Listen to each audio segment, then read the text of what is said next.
Good day. Welcome to another lesson from our Super Dealmaker program. Today we're looking at business plan development. In the previous lessons, we looked at business plan development on a high level. So today we're going into detail now, going step by step, the things that you're supposed to look out for, the things that you're supposed to do, how you should approach it, so that we make it more practical.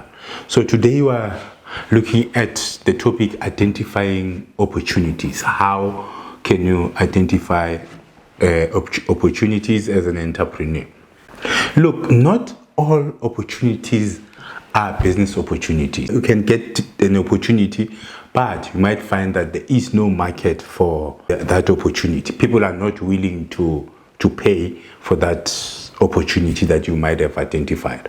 So it's very important for entrepreneurs, when you're identifying the opportunity, to look at the opportunity and decide if that opportunity is viable. And then we'll go into details in terms of what is viability, because not all opportunities are viable, as I said. So today the lesson is we're looking into identifying opportunities and how can you assess if the opportunity that you identify is viable. But it's not only on the viability side, but you as an entrepreneur, given your experience, your resources, and the area where you are, will you be able to make this opportunity viable? Do you have the resources? Do you have the skill? Are you in an area where people will buy whatever the service that you have identified as an opportunity? So those are the things that you're going to look at when we go into detail on this topic. As I said, identifying opportunity, it's a very, very important part of survival or sustainability of the business, because once you start, you're going to invest the resources, you're going to invest money, you're going to invest time into investigating that opportunity and establishing your business. So if you don't take your time to ascertain this opportunity, the potential of this opportunity, you might get into a business that might affect the viability of the business. You might find that whatever the opportunity that you're looking at, it might be a trend that is passing. So the first thing that you need to look at, you look at the economic trend in that space, depending on the sector that you're looking at. Now I'm just talking generic to say, what are the economic trends within my area? And then, but you're not only looking at your area. Of course, your area becomes a base, but you look globally. You look at the trends globally. What is, in terms of the world, what is the world doing when it comes to the opportunity that you're looking to explore? What's happening around the world? Because remember, South Africa is a third world country. So you look at the first and second world countries to see, in terms of this opportunity, what's happening there? Is it sustainable? Is it something that is sustainable? And if it's sustainable, what are the business models that people are using to exploit or to provide the service that you're looking to provide?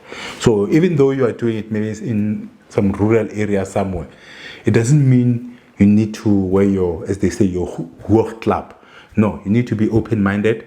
You need to do a little bit of your research so that you understand what's going on, what's happening in this sector that you are trying to enter, and more specifically, what's happening, more specifically, what on the service that you want to provide. So it's very, very important to analyze the economic trends.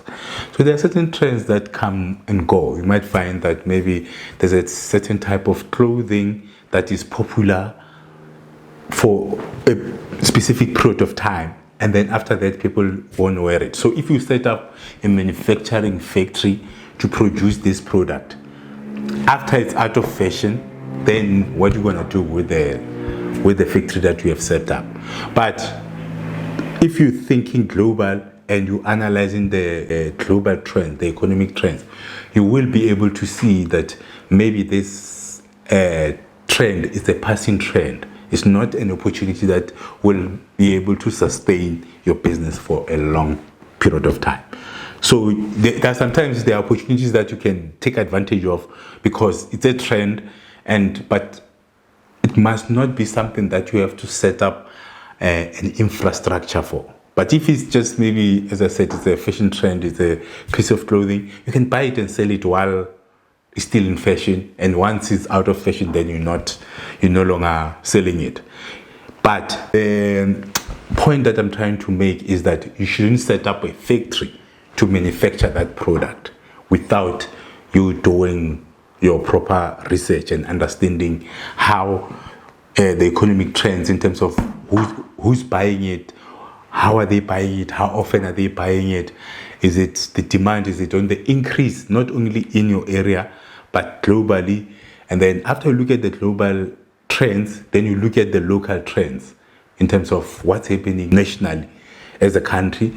Then you look at the provincial trends to say what's happening in my province.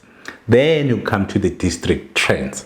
Then you come to the municipality. Then you get to your specific location so that you understand these trends so that you make an informed decision.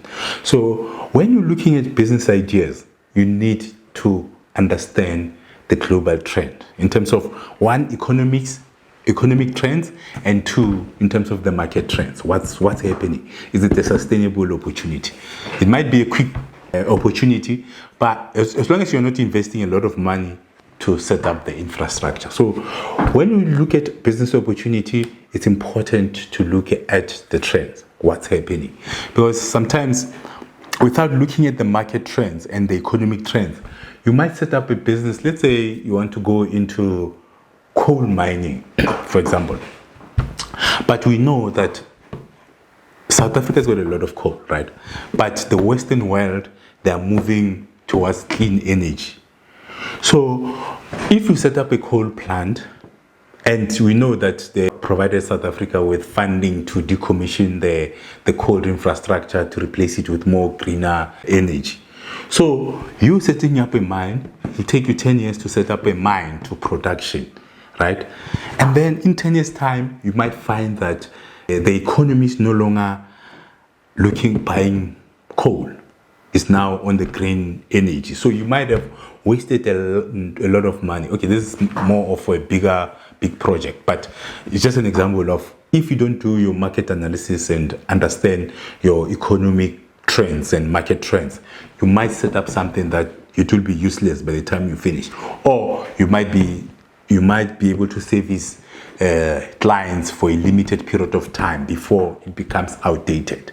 So that's where the trends and understanding what's happening globally, it's important for businesses when they identifying opportunities. So understand the sector. You might have expertise in that sector, but it doesn't mean it's a viable opportunity. The fact that some people are not doing it in your area, then it doesn't mean it is necessarily a good business opportunity.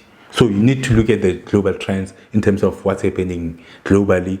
Is the trends, because as a third world country, we following most of the time. We're following the first world and second world countries. So look at the trend. Look at not only in your area, but in your municipality, in your district municipality, and then you look at your province. You look at national. Then you look at international. What are the trends there? What are the economic trends? What is the market doing? Are the people buying this? Is government investing? If it's got government involvement, is corporate investing in this kind of service that you want to provide? So you need to be able to anticipate the market and the trend going forward. It might not be fashionable at the time, but you might find that globally, the global companies are moving towards that sector or that service or that product. Then the local ones, they might be behind. Then that gives you an opportunity to set up and start now educating the market about this opportunity so that you beat the competition. You'll be ahead of competition. Instead of identifying an opportunity that you see around, it might not last, it might not be viable, and you jump into it without doing your proper analysis and understanding of the market. So doing trend analysis and market analysis is very, very important for you to understand what's going on with the product that you're trying to supply, or the product that you're already supplying. If you're an existing business, you need to regularly look at your product, because things might be changing. That's why large companies always, they have research and development department that look at the trends, they research, they develop new products to replace the existing products, so that they are following the trend or the market, so that they are not left behind. But as an SMME, obviously, some small businesses have budget to invest in market research and development. But if you don't, make sure you understand your sector. Make sure or even if the sector that you want to go into, you attend the conventions and you follow the sector, sector meetings and all those things. If there are any road shows that are there, make sure that you keep yourself in the loop, so that you know that you are following the market. Because you generally have, we find that there are trade shows, there are the conventions that are called by industries and all that. So you need to make sure that you attend those things, so that you understand what's going on and what type of products or services that are coming into the market, so that you can adjust yourself. You can make sure that you keep yourself updated, so that your product and services don't become outdated if you are an existing one. But if you are setting up, make sure that you set your opportunity is futuristic. It goes into the future. You know that it will still be in demand in the next 10 years, whatever. But it depends on the type of setup that you are doing. So if you just want to be a trader, yes, you need to trade things that are currently fashionable. If you're doing buy and sell, you need to understand the sector. Even though you know that in 3 months this product will no longer be fashionable, then you buy it in right quantities and then you sell it. Then you find another product that is fashionable, but you keep up with the trends and understanding what's happening in the market globally, nationally, so that you can always be one step ahead. But if you are setting up a manufacturing plant, or it's a big project that you're taking, you need to make sure that your project is, or the product and services that you're going to supply are more futuristic. So the trends are very important when you're looking at the business opportunities or market opportunities. If you want to start, or for the existing business, make sure that you keep yourself informed to understand your sector and where is it going, what are the trends in your market. Then after looking at the market or the economic trends, you look at your customer base. If there is a shift in the pattern or the consumption pattern of your customers, and that you can do by looking at the product that you're currently selling, if you're existing, or the product that you want to sell. So if you're not already operating, obviously you wouldn't have data to see the consumption pattern over time. But if you are an existing business, then it's easier to look at the buying pattern of your customers. Are they buying the same things that they were buying from you 3 years ago, 2 years ago, 1 year ago, 6 months ago? So you need to make sure that you maintain the records, because sometimes small businesses, they don't maintain records to show which product are moving, how much am I moving of each product. They're interested at looking at the bottom line, the top line, to say I sold 100,000 worth of product this month or this year, whatever the business, without looking at the consumer behavior. So that you can only do it if you maintain good records. So maintaining good customer records becomes very important for you to be able to identify opportunities. So and then it's not only for the customers that comes looking for buying a certain product. There might be inquiries. So you need to make sure that you keep your ears open for any opportunities that might be existing in the market. There might be certain products that regularly people come and ask you if you have this product, if you provide these services. So you must as well keep in mind, whoever that you are working with, your front end staff, or the front facing or customer facing employees, you must make sure that you train them to be aware of the questions that the customers ask for products that you are not already providing, so that you can understand the trend and understand what are customers looking for. And then for the product that you're selling, you must look at the trend as well. Are they buying different sizes now? Are they buying different brands? Or are they not buying this type of product? They're no longer buying this type of service. They're no longer looking, they're not buying as customers. So you then, by maintaining that data, you will be able to identify new opportunities that you can exploit as a business. That's now for the existing business. But if you're a startup, you need to competitor, it's called competitor analysis. You need to understand the competition that you're dealing with. You need to understand their business, what are they selling, in terms of the type of customer base that they are servicing, so that when you set up, you will be able to know the type of customer base that you will be servicing, and not only the customer base, but the type of products that you will be providing, or the type of services that you'll be providing. So doing your competitor analysis will give you a clearer understanding of your customer base, the type of customers that you're supposed to be servicing. And it doesn't only end there. You need to engage with your customers. You need to ask questions. If you've decided that you are going to be selling this product, this is training, then you need to go around, do your research. You don't have to hire an expert, but that's ideal. You hire someone to do your market study for you to see if the type of customer base that you will be able to attract to your business. But you can do it yourself, where maybe you have a type of questionnaire, depending on the type of service that you're providing. For example, if you're providing training like RMK, then you look at maybe the learners in matric to say, what's the career path? What type of careers do you want to take, and what type of courses that you might want to do? Or if you're servicing maybe local business, you're training local businesses, then you do their skills plan by analyzing their skills, and then you do a little bit of audit in terms of the skills that they require, so that you can set up your business to be aligned with the requirement of your customers that you'll be targeting. So, because you might say education is a challenge in South Africa, it's a broad statement.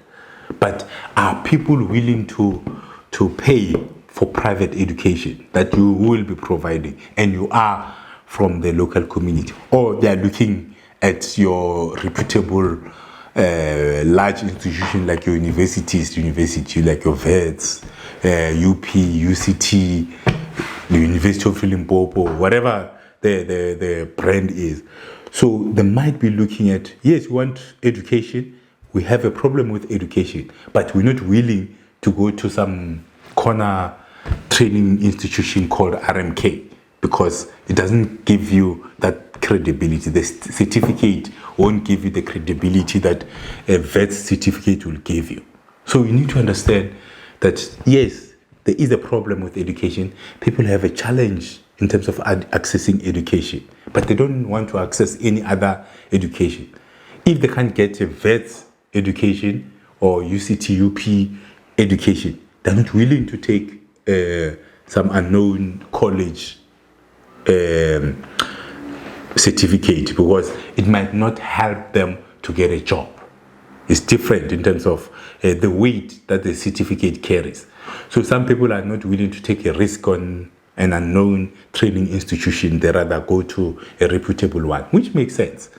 So the fact that there's a challenge in our training environment, or lack of access to education for many of our people, it doesn't necessarily make it a viable opportunity for a small business to start a training school. It can be, I'm not saying, I'm just giving an example to say you need to understand the customer base and their buying patterns so that you know that this opportunity that you think you have identified, is it viable? Will the customers be willing to come? And if they are willing to come, what kind of service are they looking for or products? At what price entry point? Because sometimes those who are willing to take a training from RMK, they might not be willing to pay the price that a person who's going to VET or UCT will be paying. So the pricing might be different. Those who are willing to come to you, they might not have the monetary or they might not have the resources to pay that high-end price. So you might set up, people might be looking for training or education, but the product that you providing, they might not be willing to pay for it. So that's the difference. Remember when we started the lesson, I was saying there are many opportunities there, but not all opportunities are business opportunities, or not all opportunities are viable opportunities. So now, with this one, you need to make sure that you understand your customer base. What are they buying? How are they buying? How much are they willing to pay? So that when you set up knowing that you have a customer base that you will be targeting. Remember, we looked at the market and industry trends that you need to investigate before you pursue an opportunity, and now we just looked at the customer base that you're supposed to be servicing, to understand your customer base in terms of how they are buying patterns and what they're looking for. Now the next one is you look at the regulations. Right.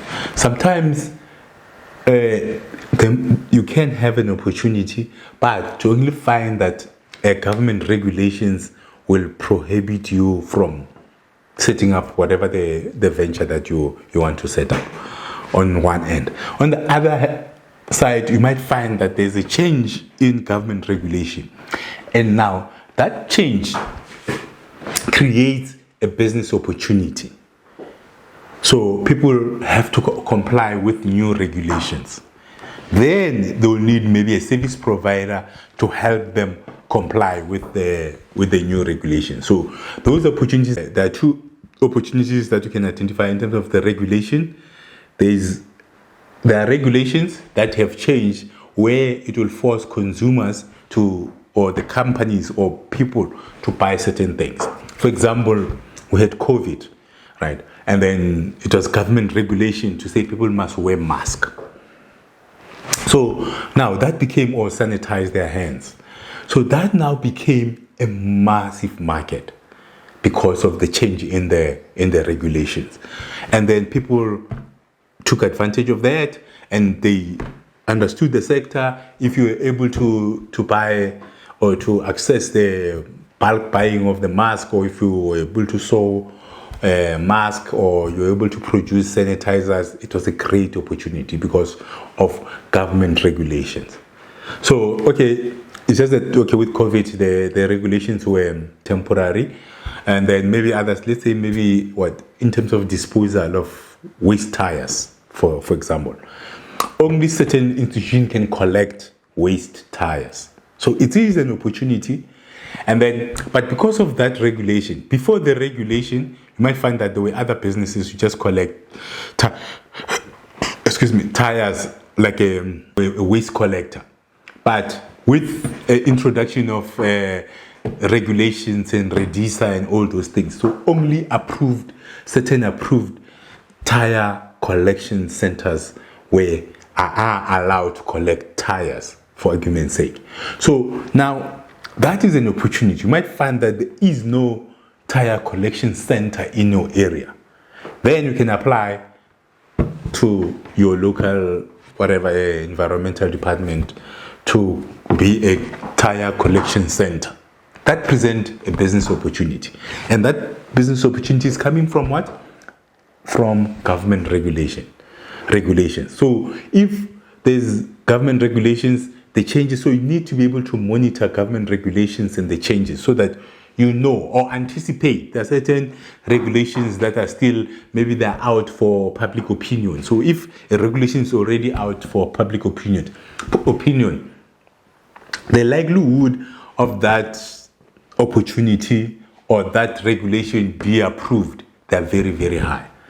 So you need to keep yourself in the loop in terms of what's happening in the sector that you want to go into. And if there's a sector that you have identified, then you need to understand the regulations around it. Are there new regulations that are coming that I can take advantage of? Or on the other side now, when you're looking at a new opportunity, you look at the regulation to say, yes, I want to do this thing. Are there any other or regulations that will prohibit me from supplying this product and services? It can be an opportunity, great opportunity, but only to find out that there are regulations that are coming or existing regulations that are there that will make it difficult for you to operate, and that will result in that opportunity being costly for you, because you might end up losing business. So understanding the regulations, not only understanding them, but looking at what's happening, the trends of the regulations. Do you have any regulations that are in the pipeline that might change your sector? So if there are, then you can take advantage of that. You can set up a business in anticipation of those changes in terms of the legislation, and set up a business that will take advantage of the changing legislation. And on the other side, when you're managing the risk now, you should understand the legislative environment so that you don't set up a business that might be affected by the changes in the regulation. Like I gave example of green energy and all that. So even in terms of the cars or whatever the businesses, the emissions are becoming a challenge in terms of, they call it carbon footprint. To say certain businesses that are doing clean stuff, they easily can have access to funding and all those things. And those are doing dirty industries, they don't easily get access to funding, such things. So depending on the regulations that are there, understand the regulations that are there, and look at the shift in regulations. Where are they going? But don't only look at, as I said, even with the trend. Remember I said, when you're looking at the economic and market trend, you also look at internationally. You look at developed countries to say what are the economic trends, as well as with the legislation. You look at what is the trend in terms of global trends, in terms of legislations and regulations and all that. So you know that if internationally there are certain regulations that are being implemented, you know it's a matter of time. Okay, it takes long to implement a regulation in South Africa, okay, in any country for that matter. But you might look at the regulations and legislations that are implemented internationally to see if there is an opportunity for you to take advantage of, or if those regulations and legislations that are being implemented present a risk of your venture that you are about to establish. So when you identify opportunity, it's very, very important to understand the sector that you're going into and the legislations around it. You might want to set up, maybe, I don't know, a pub, and forgetting that you need a license. Those are regulations. You might invest in renovating the building and all that, and they come tell you can't sell alcohol next to a school, for argument's sake. So if you didn't look at the regulations, then you might have spent money building that pub to only realize that no, the law doesn't allow a pub to be next to the school. So that's just an example of not understanding the legislations and regulations around your sector when you're identifying opportunities. It might be a new opportunity or expansion opportunities. And we know that in townships and rural areas, you have a lot of businesses that are non-compliant with regulations, right? So if you are already operating a business that is, call it non-compliant with regulation. So, but the fact that you are aware of the regulations, it can help you to make sure that you become compliant, or you diversify from that risk that one day law enforcement officers might come and close your business down. So that opportunity will be down the drain. So you need to understand that if you understand the legislations and the regulations within your industry, then you will be able to navigate that and see opportunities and identify right opportunities that they don't put your business at risk. So legislation present one opportunities when there's a change of legislation where the people needs to be comply with certain regulations, and there can be a trend where the government as well it's enforcing that. There might be a legislation but it was not enforced before, but the government now can take interest in enforcing that legislation. So you must be in the loop in terms of what's happening within your sector when it comes to regulations and legislation, so that you understand what are the opportunities that you can take advantage of. So if you want to identify an opportunity, make sure that you understand the regulations and the legislations around it. Are there opportunities there? Is the new legislation gonna make things be done differently? Then you start anticipating its implementation. Then you start positioning your business to take advantage of that opportunity.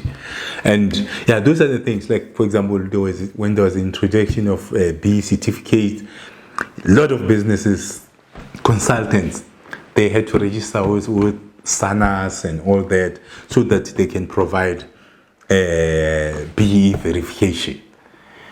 There was a flood of opportunities. Many businesses registered there. But later on, there was a change in terms of to say, no, businesses that are making up to 10 million. I think initially it was 1 million. So businesses that were making up to 1 million, they didn't need to have a BE certificate that is verified by a registered BE verification company, right? Then the legislation changed to say, now we're increasing the threshold from 1 million to 10 million. So the business that is doing 10 million, it doesn't need to be verified by a verifying agency or registered verification company. So now that changed the game, because most businesses are below the 10 million mark in terms of turnover per annum. Therefore, their B certificate, they didn't have to pay consultant to do the B certificate. They can just go to the police station and get the B certificate. So that changed the game. But if you're not aware of the trend and you're not following the development of legislations and regulations, you'll be caught by surprise in terms of the business opportunities. And by the time you realize that you have a problem, it might be too late.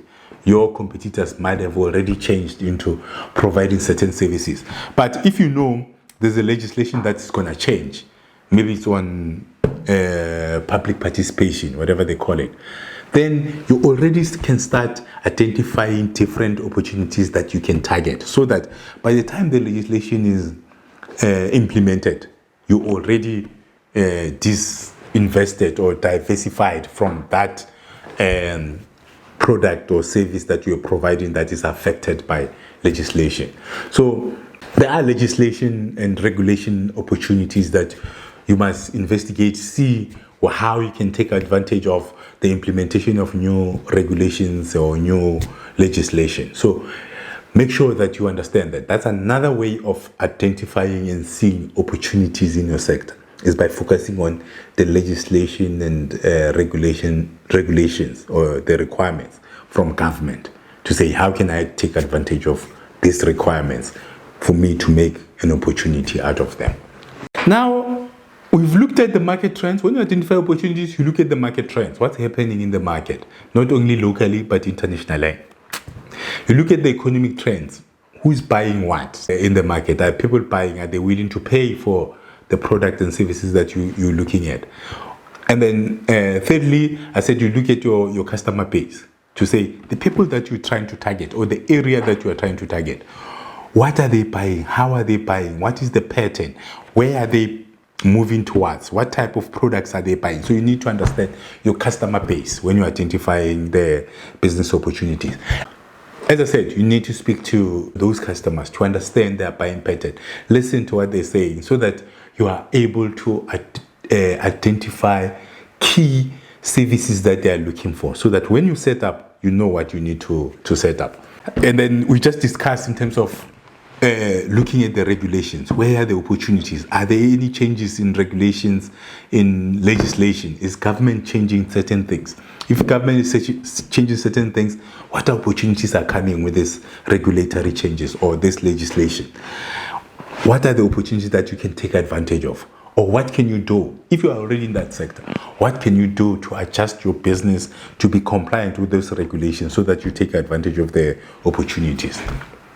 Or if those regulations or the legislation is affecting your business negatively, then you need to think, how do I disinvest or diversify from this product or service that I'll be supplying and go into the product that is complementary to the new legislations that are being put in place. So those are the 4 things that we looked at so far. Now we go into the most, they're also very, very important. But this one as well is critical, because you can look at opportunities, but you might not have the funding required to exploit that opportunity, or you might not have your personal resources to exploit it. So when you're looking at opportunities, you should not ignore the potential or the funding that is required for you to exploit that opportunity. Look, I'm not saying that the fact that you don't have money to set up a business, you must not look at the business opportunity. No, you still look at the business opportunity, but you must explore the options. To say, as I'm looking at this business opportunity, remember I said earlier that looking and investigating a business opportunity requires time. It requires resources. You need to invest time in it.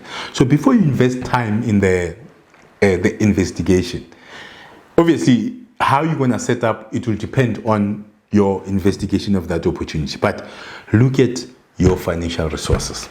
So you look at, will I be able to get funding for this project that I'm looking at? So you understand the funding landscape of that sector. We have a program or a module where we're looking at access to funding. Maybe you need to look at that so that you understand in terms of how can you access funding and where can you access it. Because it's very, very important, even if you're expanding, how are you going to fund that expansion? Let's say you are in existing business, you identify a new opportunity and you want to pursue that opportunity. Obviously, then you look at the market trends. They say it's good. The market is moving towards this product. You look at the economic trend. Yes, there's money in this product that you want to do. You look at legislation. Legislation favors the product. You look at the customer base. The customers want to buy this product of yours. Great. But now you don't have access to funding to fund this project, or to fund this expansion, or to fund this opportunity, whatever that you want to call it. So now you might have done all that and you ticked to say you are happy. This market, there's consumer base, the trends are there, there's money, legislation is supportive. Where is the money to fund the project? So it's very, very important when you're looking at business opportunities, you need to also look at the funding opportunities. Remember, if you want to sell drugs, great, the market is there. Okay, maybe legislation will not allow, but the market is there, the locals are, consumers are there, they're willing to pay for it. But there's no bank that's going to fund you to buy drugs. Okay, illegal drugs for that matter. So you might have the market might be lucrative, but you might not have the funding to fund that opportunity, or to fund you to exploit that opportunity. So funding now becomes very, very important. You need to look at the funding opportunities that are there. And then once you are sure that you can exploit the opportunity and you have the resources, then you can set up, or you can go full steam in exploiting or implementing the opportunity, or looking at the different setup that you can take. So now, that being said, the lack of funding shouldn't necessarily be a deterrent. The fact that you don't have currently don't have funding, but you need to look at, is it fundable? Should you prove the market? Should you prove that you are technically capable? Should you prove that customers are ready for your product? Should you prove that the legislation is in favor? Is there any institution out there that can fund you? Okay, I'm going for institutions, but I'll get to certain projects can be self-funded. I'm not taking that away from you. So you look at, are there institutions out there who will be willing to fund this project? And if they are there, what are the requirements? Will I be able to meet the requirements for the institution to fund me? We know that our financial system is messed up in terms of funding startups. They hardly do. So if you're looking for funding, if you're a startup, you need to have a very strong market, secured market, off-takes, contracts, you name it. So for you to be funded, you need to have secured a lot of things. So can you do it? If you can't do it, then it becomes a challenge. If, let's say you want to go, okay, maybe a bigger project that needs a lot of, you want to go into mining. I continuously give the coal mining. You can do identifications of the area, you do the prospecting and all those things, and you find that there's a lot of coal in the area that you want to mine. Remember, then you do your feasibility study, how you're going to mine and all those things. You pay experts to do the geotechs and all those things, right? Then you have a project that is feasible. There's sufficient raw material, there's sufficient coal under the ground. It just needs to be mined and sold. But our funding institutions, the banking, and I remember, but they backtracked on that. The banks are not willing to fund coal because it's not green. And even now, even the development institutions, they more leaning towards green energy. So you might have that, but you might not be able to get access to funding. So now that it might be a waste of time. So when you're looking at the opportunity, will you be able to fund it? It becomes a very, very important consideration if you're considering an opportunity. So if you can't fund it, it's as good as not being an opportunity anyway, because you wouldn't be able to set up the business or the infrastructure for you to service the clients, right? Yes. And then on the other side, there is bootstrapping, which I'm a big fan of. To say, when you're looking at the project, when you're looking at the opportunity, you must look at the opportunity from the resources that you have. Will I be able to exploit this opportunity without external funding? Because most of the time, funding institution, it's a system is like that, and to change it is going to take forever. Probably it will change at some point in time where entrepreneurs are easily funded, but they are not. Currently, they are not easily funded. Most especially startups, it's a struggle for you to get a startup funding. So you look at the opportunity that you want to pursue. You look at the infrastructure that is required for you to service the customers, right? From the opportunity that you have identified. So what you need to do now is look at your resources to say, if I'm pursuing this opportunity, then can I self-fund it? Or maybe using your family funds or friends or whatever. Can I raise enough funding to start the project? Even if you on the other side, you can get external funding and all that. Can I set up the operation, start operating? They call it a minimum viable product. What is the smallest operation that I can set up, that I can afford to test the market? Then, is it possible? So if it's possible for you on your own to set up a minimum viable product or minimum viable business, where you just set up a bare minimum just to service the market, so that you can get more data, so that you can understand the customer reaction, so that you can see the trends and the buying patterns of your customers. So you look at the type of a setup must you put, so that even when you are going out to investigate this opportunity, you investigate it with that infrastructure in mind, so that you don't promise your customers that you're going to provide them with Rolls Royce from day one. You might promise them Daewoo or whatever the low-end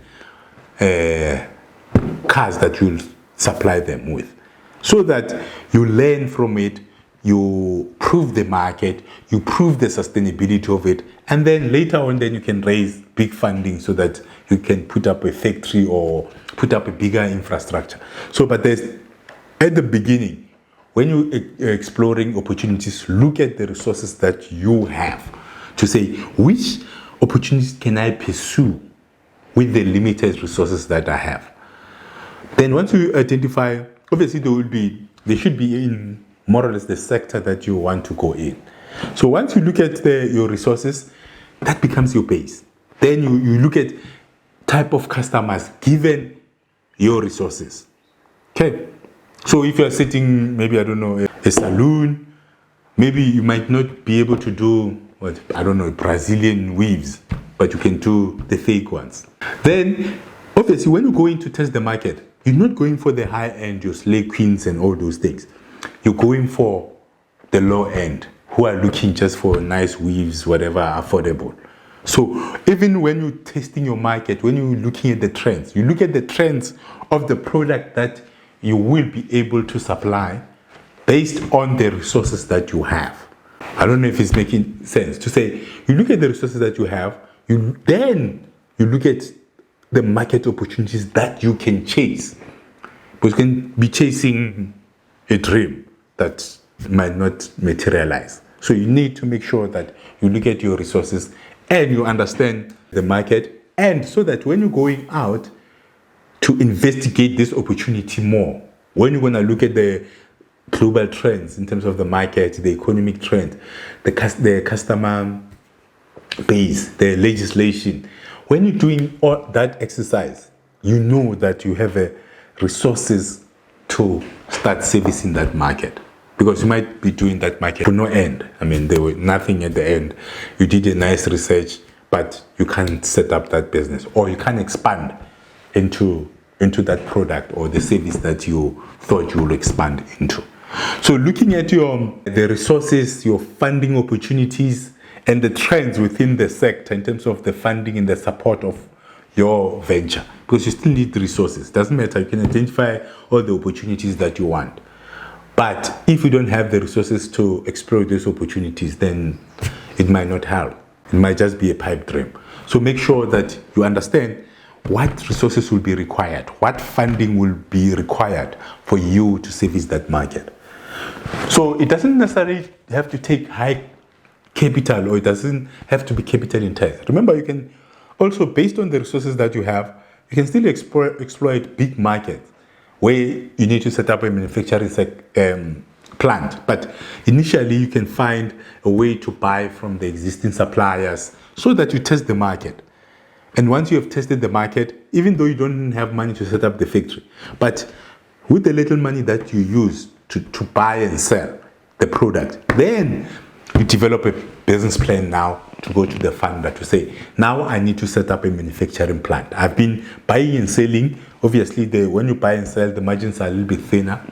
So I've been buying and selling. I haven't been making much, but I know now, these are the customers. This is their buying pattern. This is what they buy.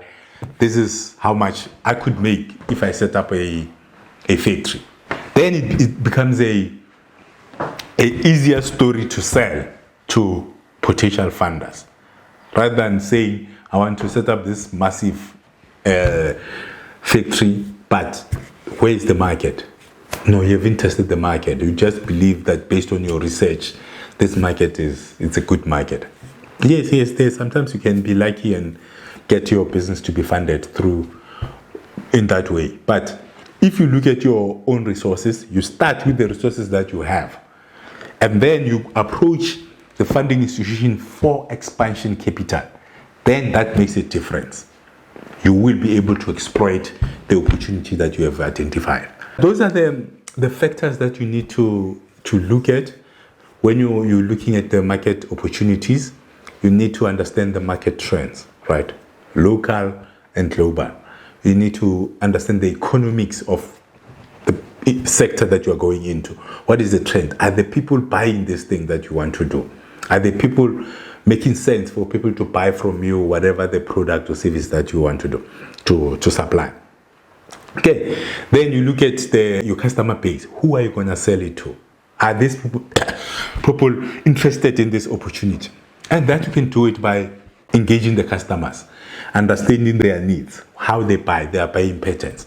And you look at the legislation. Are there opportunities? Are there changes in the legislation that brings opportunity in this sector that you want to go into? Or are there legislation and regulations that create risk that maybe you might have to diversify and look for better opportunities in that sector? So legislation becomes important. And then lastly, you look at the funding, the resources. What the quantum of the funding or the resources that are required for you to pursue this opportunity.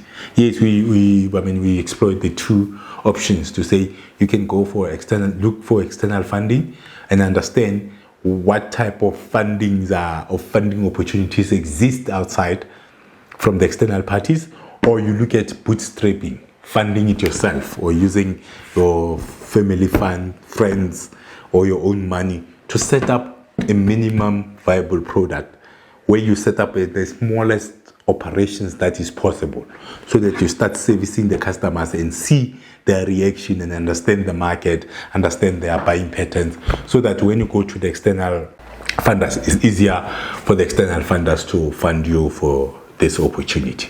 And there are also other ways of identifying the market opportunities.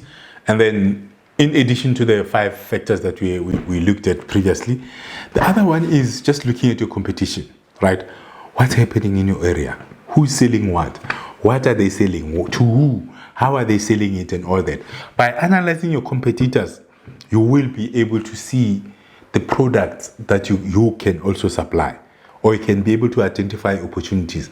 Not only the things that your competitors are doing, but there might be certain things that the competitors or the market is requiring, but your competitors are not doing. So you analyze who's doing what in your area, so that when you set up something that is a little bit different from what is already existing in the area, or even if it's similar, but it's got a twist to it. It's not 100% similar to the one that is existing. But opening your eyes and understanding your business environment and understanding the products and services that are provided in your area, it might be a good start to understand what opportunities exist that you can exploit. You look at the opportunities, or you might see that, maybe there's a competitor that it's always full, people are not getting what they need. It shows that maybe the market is big and they are not able to satisfy that market. So you can squeeze into that market and take advantage of the market, the fact that there are opportunities. So looking at your competitors is very, very important. And as well, you might want to go into a market where you find big and strong competitors in that market. So now, if you go in there, then they will squeeze you, unless if you have a different value proposition to the competitor. So understanding your competition is very, very important for when you want to identify business opportunities. Look at the market, your surrounding, who's doing what, where can you fit in? Is this competitor that strong? Can you challenge the competitor? Or is this competitor not coping with the market? Can be a gap for another competitor? Or how many competitors are in my area, to see if there is an opportunity for another one? So those are the things that you need to look at. Even if you are operating an existing business, still look at your competition, see how many competitors are there and what products and services are they providing, so that maybe you can provide a different product, or even if it's similar but with a little bit a twist, I call it, that is a little bit different from what the competitors are doing. So competitor analysis becomes very, very, very important, so that you understand that opportunity is really an opportunity.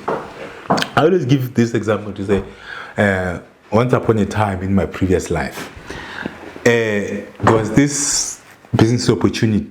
Okay, it was not an opportunity, but these entrepreneurs believed that they had a business opportunity of producing corrugated iron sheets, right, for the roof sheets. So their motivation for going into that business is that there is no local manufacturer of this product. So great opportunity. And it was true. There was no local supplier of that or manufacturer of that product. And now we started looking at it, and then yes, even the hardwares around the area, they say no, you will buy from them, provided they're selling us at this price, right? They give the entrepreneur a price, and the quantities were massive. So from there, you think here's the business opportunity. But once you start doing your due diligence in understanding the competitors, right? Then we look at the manufacturing process and all that, we identify, but we realize that but the cost per sheet is below the price that the hardwares are willing to pay for the roof sheets. Now it becomes strange to say, how can it be? Just the cost. We're not talking about covering the overheads and all that. Just the actual manufacturing cost were below what the hardwares were paying in that area, or in South Africa for that matter. So now, what the next thing is, let's now look at the competition, because now we can't find a solution of what is it that they are doing wrong for them to produce the corrugated roof sheets at that price. Then we look at the competition. When you look at the competition, you realize that yes, the competition is not manufacturing local, because it's expensive to manufacture roof sheets locally. Actually, the cost of buying unprocessed raw material was more expensive than the final product in South Africa. So already that business, that means it's a non-starter. So there was no opportunity there.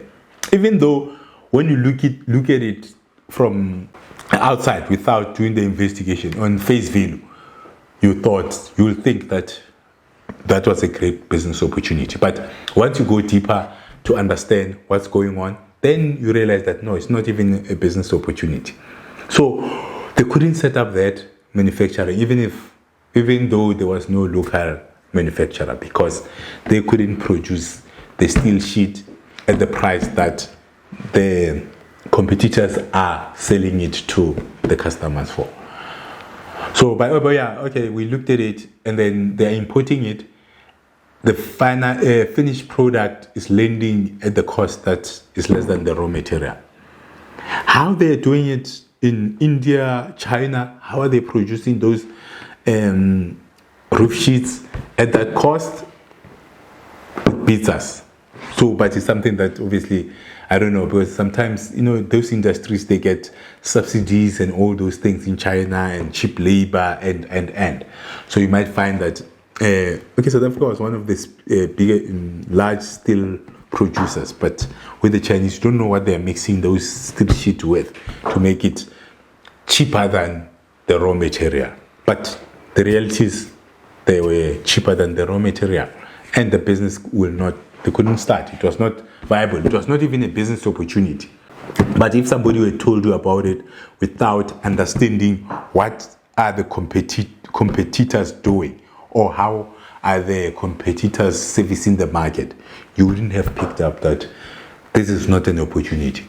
So this now goes to the same thing that I said when I started the lesson, to say not all opportunities are business opportunities. Some opportunities are there, but they are not viable.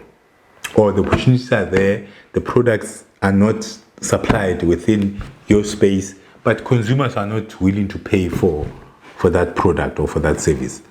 So that is not a business opportunity. So as an entrepreneur, be careful, understand your sector, do your proper analysis to identify business opportunities. As I said, and I'll continue telling you this, that not all opportunities or so-called opportunities are business opportunities. Yes, it might be opportunity maybe if you want to do charity or whatever, but you might find that you might not be able to make profit out of the so-called opportunities that you have identified.